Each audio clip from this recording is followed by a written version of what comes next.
السلام عليكم ورحمة الله وبركاته ومضيد الصوماليات وان إذن سلامي يا سلامة إسلام كان إذن كل سلامي سلام بعدقات وحوية وحان إذن تصيا فيديوغان أو أفرت بشا طبنات بشان أن كجرنو لصود دراي أو لصوقش يوتيوب كا وحوية قبر إيشان asalkeeda laakiin Africa I think waxa weeye Kenyan inay tahay Indian laakiin u dhalatay asalkeeda saasan jeclahay oo maybe baaniyaalkii uu wadan jiray Ingiriiska markii uu Africa qabsaday dadkii uu uga tagay Indida ahaa baaniyaalka uu watay ayay awooyaasheed ahaayeen malaha marka laakiin iyadu hadda waxay sheeganaysaa inay Afrikaan tahay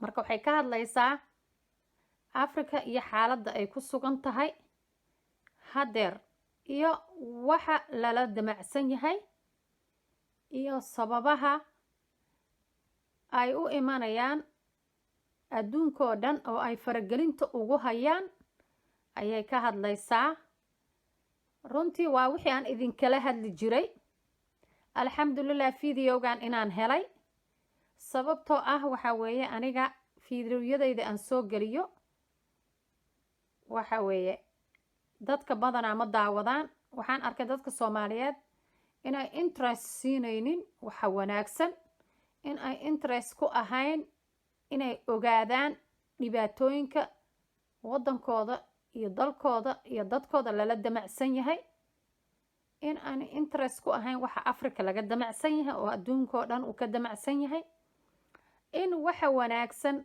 ama waxa maxaan ku raahdaa dhibta ku ah aanay danaynayn baan arkay dadka Soomaaliyeed laakiin dadka Afrikaanka ah oo kale oo dhan way soo jeesteen waxay wadaan ololo aad u ballaaran waxay wadaan maxaan ku raahdaa inay baraarujiyaan dadkooda marka anigana waxaan ka ahay qayb inaan baraarujiyo dadkayga inaan u sheego in Afrika aanu horta kala wadaagno in la dhibaateeyo Afrika lagu soo duulay Afrika anaguna aan dhibaato kale oo khaas ah oo anaga khaas noo ah aanu leenahay oo haysano dhibaato in noogu filan faraqan ku haysana oo ah Soomaalida anaga gudaheena ah secondly kuwa jaarkeen ah oo dad xun ah Kenya iyo Ethiopia iyo Carabtaba even Yemanta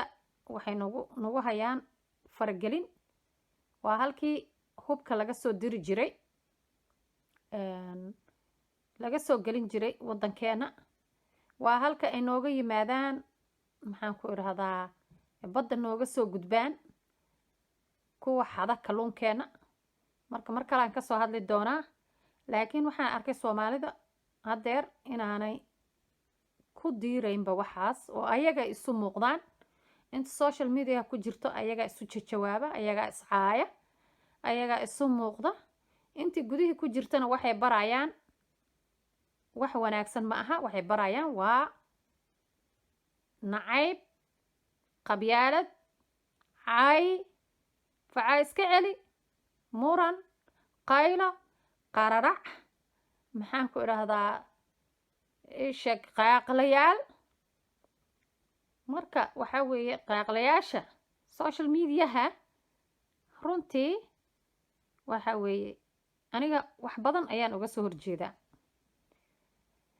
waxa ay soo siidayaan kaliya waxa weeye runtii wax Soomaaliya gudaheeda ka dhacay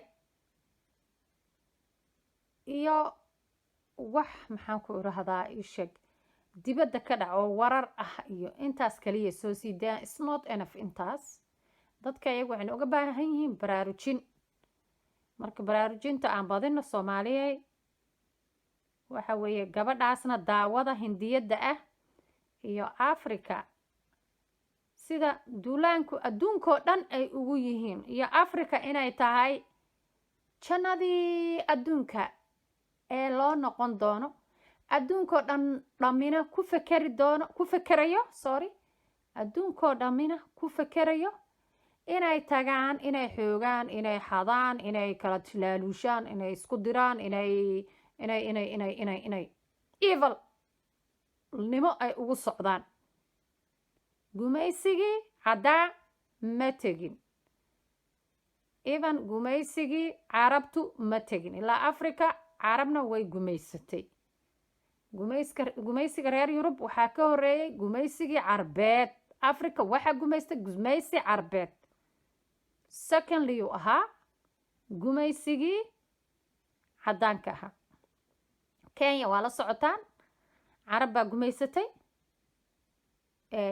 Cumaan ayaa aada u gumaysatay Afrika, meelo badanna tagtay. Yemantu way ku daabnaayeen oo ganacsi bay u tagaayeen. carabtaas cumaaniintay ku daabnaayeen maadaama cumaan iyo yemen ay yihiin dad wada dhashay, dad isku mid ah oo qabiilo kan halkana degan ay jiraan. cumaanna degan, yemenna degan. marka waxaa weeye Afrika iyo Soomaaliyaba, Afrika oo dhan carabta ayaa ku horeysay koo gumaysatay. second ninka caddaabaa tegay. hadda waa dad la isdaad raaciyey. marka daad raacintii ayaa soo noqotay. indhaha fura. Chinese baa ku soo biiray oo raba isagana gumaysi u socda, raba inuu boobo maxaan ku rahdaa dhaqaalaha waddanka, raba inuu boobo resourcekeena. Afrikaan haddaan nahay, Soomaalina daris xunna waa leenahay, dhibaato kalena waana haysataa, tuugana waan leenahay oo siyaasiyiinteenna iyo madaxdeena dictatoriyiinta ee tuugada ah ee waxa yar ee nafta aan lahayn ay ku filan tahayba. in yar oo naf aan lahayn, cad quureed ah, cad gunnimo ah ayaa ku filan. intaasaa lagu iibsadaa ayaga oo haysta nimcadii adduunka oo adduunkoo dhan ay indhaha ku hayaan, adduunkoo dhan usoo jeesteen. yaa marka taas ayaan fiidiyowgan hadalkayga ka horeeya, fiidiyowga ku xiga. waan idin salaamaya. daawasho wanaagsan fiidiyowgan. waxa ka barta, wax ka qaata. Today we'll talk about Africa, once seen by Europe as the antithesis of civilization, the heart of darkness, in the words of a certain Joseph Conrad. Centuries later, Africa remains ignored. It makes news for its conflicts, poverty, and exoticism. For the longest time, the world saw it as a lost cause. Then one country saw opportunity, and thus began a new race for Africa, not very different from the scramble of the 19th century when colonial Britain and France wanted raw materials, slaves, and geopolitical influence. Now, in the 21st century, global powers are in more or less the same race. China, the United States, India, the European Union, Japan, Israel, Canada, all of these countries are in the race for Africa.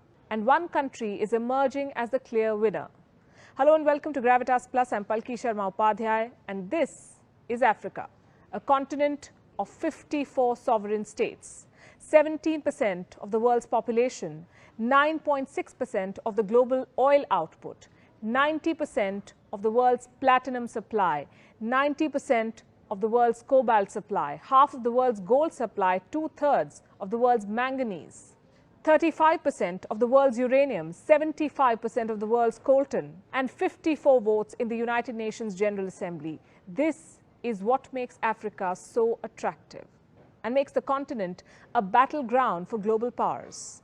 There are numerous fronts: investment and infrastructure, military power, diplomacy, soft power, trade, geopolitics. Every country has its own interest in Africa. In 2016, Israel began its scramble for the continent. Benjamin Netanyahu became the first Israeli Prime Minister to visit Africa in 50 years. What did he want? Votes in favor of Israel and against Palestine in the United Nations resolutions. Africa and Israel share similar histories, he said. Israel went on to sponsor solar, water, and agricultural technologies. In the same year, 2016, Senegal co-sponsored a UN resolution. It condemned the construction of illegal Jewish settlements in the West Bank. What did Israel do? It cancelled the Mashav drip irrigation project. And this is just one example. Here's another one. The European Union has pledged more than $54 billion in sustainable investment for Africa. What does the EU want? Access to the African market of 1.3 billion people. Brussels has negotiated free trade agreements with at least 40 African countries. But does this ensure a balanced two-way trade? It doesn't. And no country has a bigger interest in Africa than China. China is funding 1 in 5 infrastructure projects in Africa. It is building every third one. Africa has an infrastructure deficit and China has a signed checkbook. Starting 2005, China has invested at least $2 trillion in Africa. It built 6,200 kilometers of railways, including the continent's longest railway line connecting Ethiopia and Djibouti. Beijing has also built the African Union headquarters in Addis Ababa. What does China get in return? A lot. Geopolitical influence to start with. Beijing is selling its culture, its currency. In Guinea-Bissau, exit signs are written in Mandarin. China has established at least 50 Confucius Institutes across 33 countries. Several African countries use Chinese currency. China also gets a strategic overseas base. In 2017, China built its first overseas base at the Horn of Africa, Djibouti to be specific. Djibouti connects the Mediterranean Sea to the Indian Ocean via the Suez Canal. The base has the capacity to accommodate 10,000 troops. China also gets a market to dump its goods. China is Africa's largest trading partner. Chinese trade has increased 40-fold in the last 2 decades. At least 10,000 Chinese firms operate in Africa. This is according to a McKinsey study. Africa has resources and China has access. Did you know that a third of China's investments in Africa are in the mining sector? And finally, it gets to debt trap Africa. But here's the thing, China is not the only country investing in this continent. It's not even the biggest. The United States is Africa's largest investor. It accounts for $54 billion of FDI stock. There are 600 American companies operating in South Africa alone. And this, even after the US president called Africa this. For the longest time, Africa was nothing but a war zone for Washington. It has over 7,000 troops deployed in the continent. They are spread across some 13 African countries, including Burkina Faso, Cameroon, Central African Republic, Chad, Democratic Republic of Congo, Kenya, Libya, Mali, Mauritania, Niger, South Sudan, Somalia, and Tunisia. For the US, Africa was a continent for counter-terrorism operations. What happened then? Why is the US suddenly interested in Africa? The answer is this. For the US, Africa is now a new front to take on China, and Washington is now fighting it out for power and influence. An article on the US State Department website reads, and I quote, "Africa is the continent of the future. Thus, we need to make the most of its potential. By 2050, its population will more than double to 2.2 billion people, with over 60% under the age of 25. Where is Africa's interest in all of this? Also, what about India? What role does India play in this continent? New Delhi's ties with Africa date back to the time of Mahatma Gandhi. India was part of the Bandung Project of 1955. New Delhi supported Africa's anti-colonial struggles. It supported the liberalization movements in Ghana, Algeria, Tunisia, Morocco, Angola, Mozambique, Guinea-Bissau. India also raised the issue of racism in South Africa. It will be unfair to say, though, that India's newfound interest in Africa has nothing to do with China. In 2018, Indian Prime Minister Narendra Modi toured key African states just ahead of Chinese President Xi Jinping's visit. In 2018, India decided to open 18 new embassies in Africa. India has defense partnerships with Zambia, Nigeria, Ghana, Ethiopia, Botswana, Uganda, Mozambique, and Namibia. New Delhi is currently training African military. Indian company Airtel is a dominant telecom firm in Africa. New Delhi is offering 50,000 scholarships to African students. Despite everything, India is far behind China in the race for Africa. China's Belt and Road Initiative has sealed its hold on Africa. If in the 1900s Africa was colonized with force, in 2020 it is being trapped by loans. China accounts for 14% of sub-Saharan debt. In Kenya, the volume of Chinese loans is 6 times that of France, which is the country's second largest creditor. And Sri Lanka can tell you what happens when Chinese loans are not repaid. China is looking to capture Africa. It has a strong diaspora, it is spending big money, it is selling its movies, culture and currency. China extracts raw materials, it manufactures products with them and sells them back to this continent. Does this remind you of something? What did the British do in India? In the 19th century, the rivalry between Britain and France fueled Africa's colonization. In the 21st century, the trade war between the United States and China is hastening the same. Just like the 19th century, there are numerous countries in the scramble for Africa, and just like the 19th century, there is nothing in it for Africa.